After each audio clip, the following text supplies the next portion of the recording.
Section 2 of the Pearson test for English General at B2 level is a dictation, listening and writing task. You're graded in two areas here. They look at your listening skills and your writing skills, and you get a separate mark for each. We'll look at that marking in a second. There isn't much that we can say about the dictation exercise, except that you need as much practice as possible. First, you listen, then you listen again with breaks, and the breaks will give you a chance to write down as much of the vocabulary as possible. In terms of the assessment, every word counts for just as much.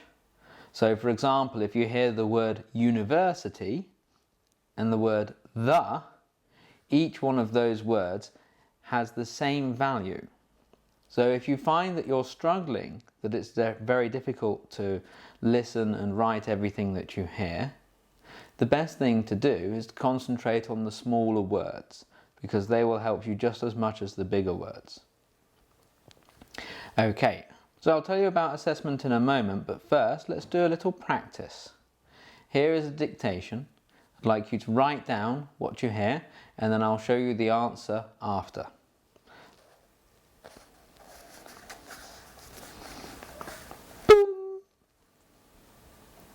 Today I'm going to tell you a bit about the Pearson test of English for level B2.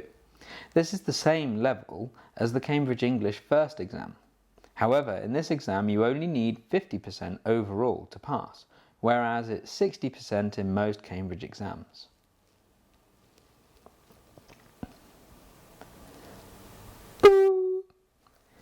Today I'm going to tell you a bit about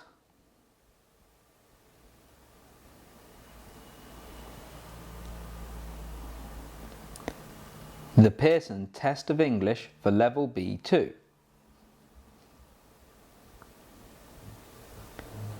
This is the same level as the Cambridge English first exam.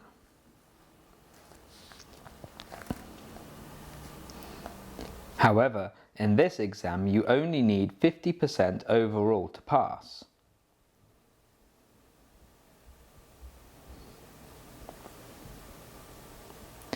Whereas it's 60% in most Cambridge exams.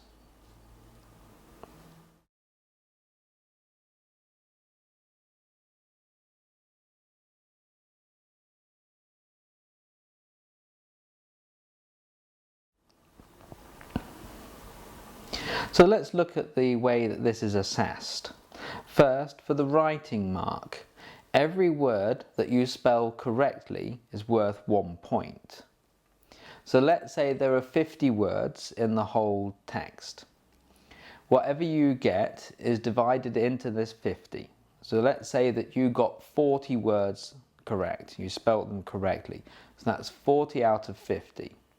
And this is then scaled out of a total of 5 available points. So 40 out of 50 would give you 4 points out of 5. Now, quite importantly, Pearson will round your result.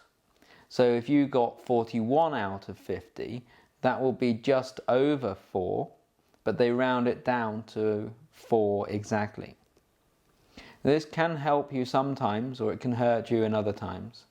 But it does mean that to get 5 out of 5, you don't need to get all, for example, 50 words correct. It would be enough to get, for example, 45 out of 50.